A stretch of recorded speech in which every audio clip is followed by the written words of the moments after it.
Good evening and welcome back to Prime of Midlife. As you can see, I'm at Patrick's this evening, and this evening we are talking about preparing for the coming year. Patrick's not here at the moment. He's gone for the Chinese. We're having a little treat.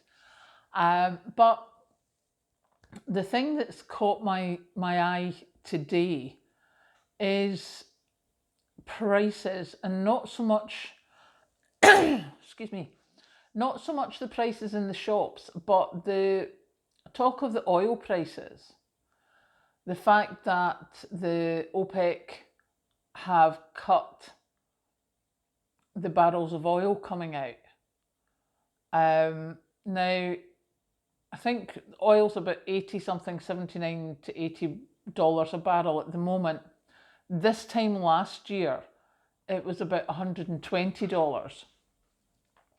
And if you look at the oil prices over the last year, from this time last year till now, they've come down quite considerably. And there is some talk of that the OPEC countries are hoping to ensure a decent income for them to build the infrastructure that they want to build within their own countries. Now, if that is the case, things aren't going to get a lot better anytime soon. In fact, this could be the best they're going to be for a while. Because if, with the number of barrels of oil being produced, is cut and stays cut, then the prices will increase, and then prices will increase quite a bit, especially in the winter.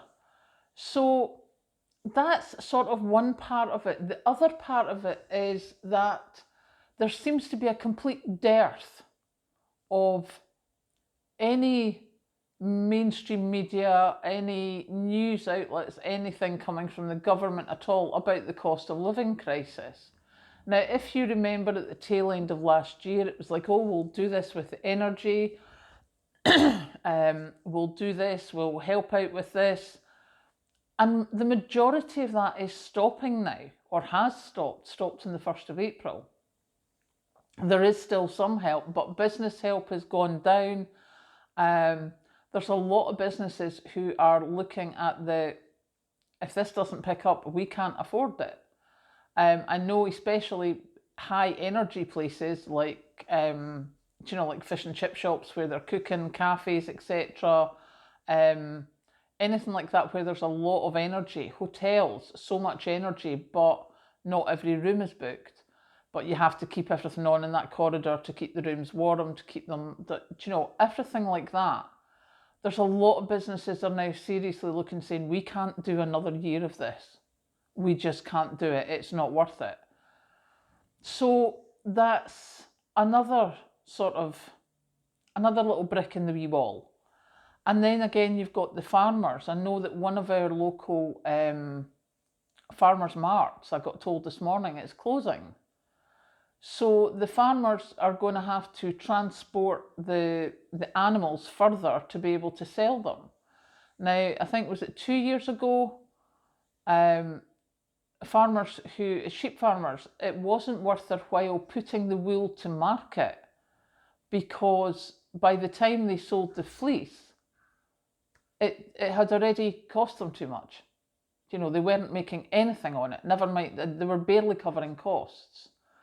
So with all this in mind and everything else that's going on that we're going to have to struggle against, because, the price of fertiliser's not coming down, the price of fuel's not coming down, the price of food, I mean, look how quickly it became difficult to get tomatoes and peppers, etc.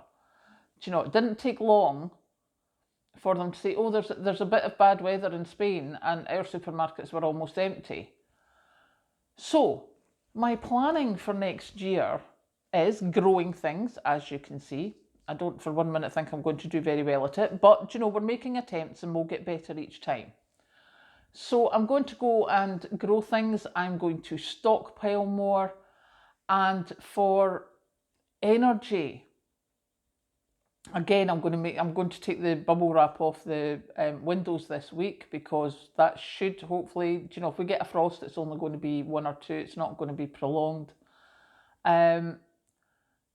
So energy wise, I need to work out how to keep the house cool through the summer, but I also need to check that I'm doing everything I possibly can for next winter, because unless the oil prices come down, the energy prices are still going to be high. And funnily enough, we're still getting that idiocy of saying, oh, well, we can't afford to give you better wages. Are you having a laugh? I mean, minimum wage has gone up to £10.92 an hour, or £10.42 an hour. Yeah, whatever it's gone up to, I can't remember. I think it's £10.42.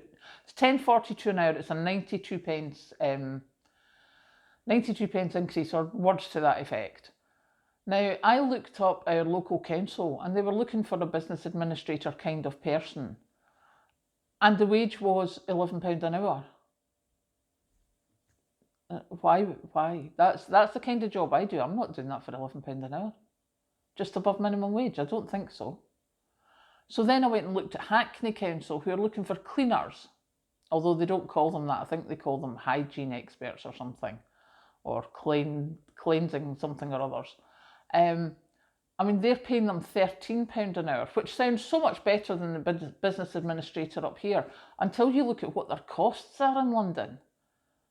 Because you know that the travel costs and the rental costs for living in London are so much more than they are up here. So £13 an hour is barely going to cover their costs. So it doesn't look like wages are going to increase. Now, I get that, because there's a whole lot of businesses are struggling to survive at the moment. And if this keeps going, where are we going to be? There's going to be a lot of us struggling, a lot of us out of work, a lot of us trying to keep ourselves going, you know, family units coming together because, you know, they can't afford to, or they'll lose their house with the mortgage rates, with interest rates going up, etc., etc. So the basic plan, which I haven't finessed as yet, is to just make sure that come the winter, I am ready, I've got everything sorted, and I'm trying to keep everything as warm as possible. Buy it now when the stuff for the winter's going on sale. Make sure I've got thermal tops and socks and blankets. You know, I've got many, many blankets. What can I say? So yeah, that's the plan. Now, eatings today, I had my toast and banana for breakfast, which I don't have my wee notepad, I left it at home. But then we went out this afternoon. We went to the bingo. It was ridiculously fun.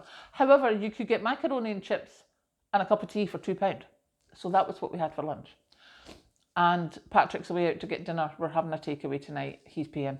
So I need to work out how to budget that in for budgeting. And the other thing is, I'm going to upload another video tonight. Now, it's a video I made years ago. I was actually clearing out an old laptop and I found it. And I was like, oh my goodness, where did I get that? And then as I was clearing out photographs on the laptop, I realised it was me that did it. It's not a happy chappy video. It was a few years ago when they were talking about people who were drunk, causing chaos in A&E departments, and I wrote a wee poem and I made a wee video, and I'm the only one that's got it, and I want it out there. So if you don't want to watch that, that's fine. If you do and you want to share it, I'd love that.